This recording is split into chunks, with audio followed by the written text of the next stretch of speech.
তেলের জন্য পানি দিয়ে সেচ দিয়ে পারতেছি না, পাট বিন্দু পারতেছি না। 160টা 70 টাকার দাম চাই, তাও দেয় না। তাহলে আমরা কৃষককে গলা দড়িতে মরবো নাকি? পাট বুনবো এখন 34 মাস 64 উঠে গেছে, আর পাট বোনা লাগবে।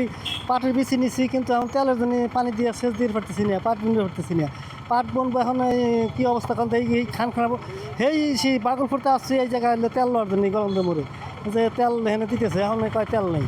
ডরব নিয়ে আসছি, ডরব এনে খালি ডরব না আটকেছে, কারণ আমরা কৃষক মানুষ, আমরা কীভাবে খেত করবো আর কীভাবে চলবো, আমাদের এখন চলাই কষ্ট।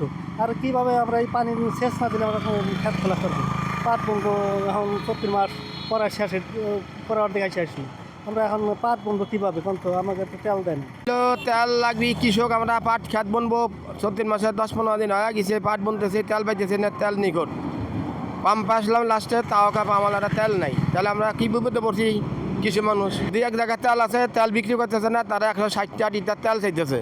বোলারদন কাদের তেল আছে, আরও কয়েক জায়গায় তেল আছে, তারা তেল সামলা রাখছে। গলন্দ বাস স্ট্যান্ড 20 বেলের তেল আছে, তাও তেল হামলা রাখছে, তেল দিতেছে না। 160টা 70 টাকার দাম চাই, তাও দেয় না। দিবে আনছি কিছু আনবাই গেছিলাম, দিতেছে না। আসলে মোড়ে আসলাম পাম্পে তেল নাই। তাহলে আমরা কৃষককে গলা দড়িতে মরবো নাকি? যে অবস্থা সরকার বানালাম, তারেক জিয়ার ভোট দিবে, মারি খেলাম, এই পর্যন্ত এখন তেল নেমে রেখেছি নগরটায়, তা তেল নেই। বলতেছে তেল নাই, তেলের দাম বেশি সব জায়গায়, আবার পাম্পে তেল নাই। আমাকে তেল দরকার 10-20 টাকা করে, তেল পাই 2 লিটার করে, 200 টাকার উপরে তেল দেয় না। গাড়ি ঘোড়া চলার পারতেছি না আমরা, আমাদের বোম মেশিন মারাই করবো, গ্রাস্য করে কোনো কিছু করে পারি না। আর এই বর্তমান এই তেলের সংখ্যা অসংখ্যা বেশি, তেল নাই, যে জায়গাতে তেল নেই।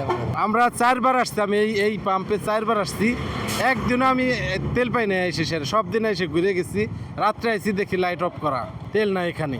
আমরা ভুক্তভোগী, আমাদের রাস্তায় গাড়ি বন্ধ হয়ে যায়, আমরা ধাক্কায় নিয়ে আসছি যে ভাই আমার 100 টাকার তেল দেন, আমার গাড়িটা বন্ধ হয়ে গেছে, তাও আমরা তেল পাই না স্যার। আমাদের খুবই অসুবিধা আছে এখন।